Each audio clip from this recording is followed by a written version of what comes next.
يا أيها الذين آمنوا إذا نودي للصلاة من يوم الجمعة فاسعوا إلى ذكر الله وذروا البيع ذلكم خير لكم إن كنتم تعلمون. الله أكبر الله أكبر. بسم الله الرحمن الرحيم. الحمد لله رب العالمين والصلاة والسلام على أشرف الأنبياء والمرسلين نبينا محمد وعلى آله وصحبه أجمعين. وبعد ولونتين chimchacha chika midera ni tupo Allah subhanahu wa ta'ala ilay pandrindra izao rehetra izao ilay nandahatra ny fiainan'ny zanak'olombelona ilay namona antany sy ny lanitra sy zavatra rehetra ao anatiny. Sodaso fandriam-pahalemana ny alifatsika amin'ny mpaminany Muhammad sallallahu alayhi wa sallam ilay iraka farany ilay iraka tsy nivadi-pitokisana tamin'ny fitondrana ny finoana al-Islam tety ambonin'ny tany. Androantsika raha sitraky Allah subhanahu wa ta'ala ijery lohateny anankiray izay mety mitondra tombotsoa ho an'ny mpino Islamo satria izany lohateny izany dia ny hoe ahamiyat thabat ala din, hoe inona moa ny maha important na ny maha zava-dehibe ny thabat, zany hoe zany ny mahatonga ny olona anankiray hiray tampisaka amin'ny diny, zany hoe zany tsy hanao atsirambina ny finoana al-Islam izay misy azy. Satria rahantsika mahita fa betsaka amin'izao fotoana izao ny olona milaza ny tena fa mpino Islam nefa ankamaivany ireo zavatra izay nandrarany Islam azy ary tsy ataony ireo zavatra izay nandidia ny finoana al-Islam azy.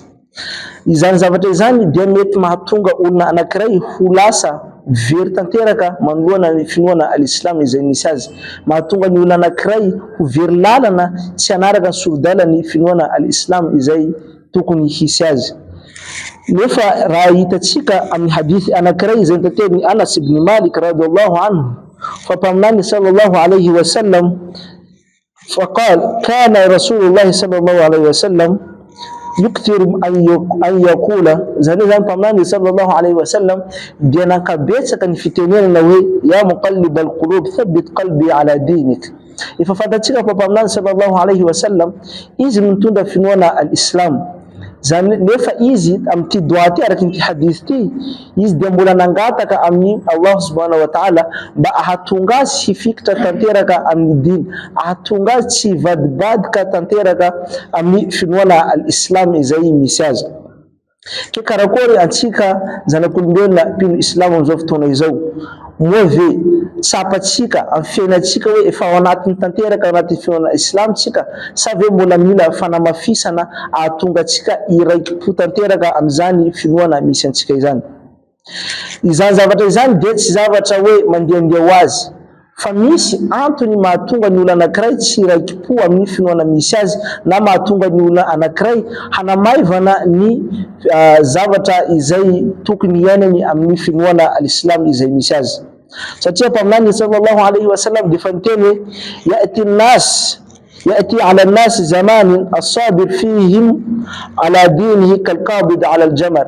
Mpaminany sallallahu alayhi wa sallam izy fanteny mbola hisy nambarany fotoana amin'ny zanak'olombelona ny olona iraiki-po amin'ny finoana misy azy, io karaha olona mitana vainafo. Zany hoe zany le olona mitana ny finoany marina, io karaha olona mitana vainafo, zany hoe zany mamay mafy aminazy ny tananazy fa vitsy amin'izany olona izany no tena mahatana azy. Ka eto aritsika ijery ireo karazana zavatra mety hanampy atsika mba iraiki-po tanteraka amin'ny diny mba tsy ho isan'ireo anambela an'izany diny izany araky ny tenin'ny mpaminany sallallahu alayhi wa sallam. Voalohany moa zany araky ny hadith efa notenentsika teo fa mpaminany sallallahu alayhi wa sallam izy dia nanao doa no nataony mba hahatonga azy hiraiki-po tanteraka amin'ny diny. De zay koa zany niteboka voalohany tsara ho fantatsy mpino Islam tsirairay fa ny fangatahana al-hidayah wa thabat ala din io no tena zavatra voalohany ataony olona anankiray. Zany hoe zany tsara isika koa makabetsaka an'le doa nataony mpaminany teo hoe ya muqallib alqulub thabbit qalbi ala dinik. Zany hoe zany mpaminany sallallahu alayhi wa sallam izy dia nangataka amin'Allah hoe ory ianao ilay mpamadibadika ny fo ufikiry ny foko amin'ny finoana al-Islam izay finoanay nambaran'ny mpaminany sallallahu alaihi wasallam amizay dua izay. Ka tsara zany ny mpino Islam tsirairay avy mba tokony mahatsapa, mba tokony hanao an'izay dua izay mba hanitsiany Allah subhanahu wa ta'ala antsika amin'ny lalina mahitsy. Ny teboka faharoa, tsara ho fantatsy ny olona anankiray ihany koa na hoe mpino Islam anankiray dia ny tajannubul muharramat, zany hoe zany ny fiezahana mba ho fiatahana ireo zavatra nanjarany finoana al-Islam antsika. Firy amin'izao fotoana izao isika mahita isaky ny weekend ny mpino Islam mandeha mivoaka, mandeha misotro toaka, mandeha mivoaka alina, mandeha mamonjy boaty. Ireny zavatra ireny mazava hoazy fa reny mihitsy no mamono fontsika. Ireny zavatra ireny mahatonga antsika hihataka amin'ny finoana al-Islam, na hihataka mahatonga antsika hanao tsirambina ny finoana izay misy antsika. Satria raha ohatra hoaritsika amin'ny lozikan-javatra fotsiny, raha olona anankiray mandeha mivoaka alina izy, mamo avy any izy, jamais izy havita salafady, tena hoe jamais. Voalohany izy en état d'ivresse, zany hoe zany mamo izy avy any fa tsy apany jery mihitsy hanao soala. Faharoa manaraka an'izay, mety hoe tsy mamo izy avy any fa raha nivoaka miboaty izy mody baka 3h du matin, tsy possible na hoe sarotra aminazy mihitsy ny foa 5h andeha hamonjy fajr. Zany hoe zany zay anefa salatul fajr zany isan'ny tena zavatra important amin'ny finoana al-Islam. Dia eo zany tokony tsapany tsirairay hoe mampiataka azy amin'ny finoana Islam ny fanateterahany ireo zavatra izay voarara. Dia ny fahatelo tsara ho fantatsy ny tsirairay koa izay efa tsy zovina amintsika ngamba fa musahabat salihin, zany hoe zany ny fiarahanao petsapetsa amin'ireo olona tsara. Raha mpisotro toaka ny namanao mazava hoazy fa voasarika amin'ny fisotro tokanao, fa raha ohatra mpanao soala kosa ny namanao mazava hoazy fa voasarika amin'ny fanaovana soala ianao. Ny fanaovana ny teboka manaraka dia ny qiraat al-Quran, zany hoe zany ny famakiana Quran sy ny fandalina antsika an'izany, fitadiavantsika ny fanazavana momba an'izany ayato na hoe ireo antoka ao anatin'ny Quran zany, dia mahatonga antsika iraiki-po tanteraka satria maro ireo zavatra ifanazavainy Allah subhanahu wa ta'ala. Mba tsy tenenako hoe na hoe amafisiko mihitsy azy hoe efa feno tanteraka ao anatin'ny Quran zavatra tokony ataony olombelona tsirairay sy zavatra tokony hiatahany.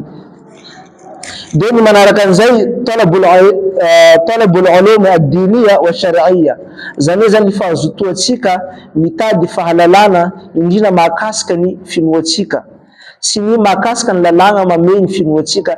Eo no tena tokony hifikirany mpino silamo tsirairay satria izany dia manampy azy betsaka amin'ny fifikirany amin'ny finoana misy azy, satria sarotra aminazy ny hifikitra amin'ny zavatra anankiray raha ohatra tsy hainy ny zavatra iny. Sarotra aminazy ny hifantoka tanteraka amin'ny zavatra anankiray satria maivana aminazy iny, satria manino, satria tsy hainy. Dia izay zany no anirany finoana al-Islam antsika hoe mba mitadiava fahalalana momba ny finoantsika, mazotoa mianatra momba ny finoana al-Islam izay misy antsika, fa izany dia hanampy be antsika amin'ny fifikirana amin'ny finoantsika izay efa somary sarotsarotra amin'ny mpino Islamo amin'izao fotoana izao ny mifikitra tanteraka amin'ny diny. Satria hitantsika ihany raha ohatra hitentsika hoe ny salatul jamaa ka obligatoire amin'ny mpino Islamo, nefa hitantsika fa isaky ireo masazy, isaky ireo masjid izay misy antsika amin'izao fotoana izao dia ny vitsy ny isany mivavaka ao aminy rehefa amin'ny andavanandro, satria obligatoire amintsika ny soala 5 fois par jour, nefa vitsy rapport ny andro juma. Satria manino, tsy fantatsika ny importance n'izay soala andavanandro izay, tsy fantatsika ny importance na hoe ma obligatoire na hoe matena hoe zava-dehibe amin'ny soala izay.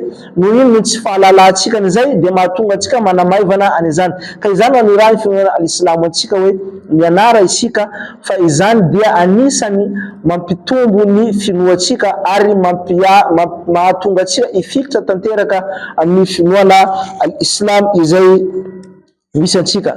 De niteboka farany zany tsara ho hainy tsirairay ihany koa dia ny husnul khuluq, zany hoe zany mifananana toetra tsara.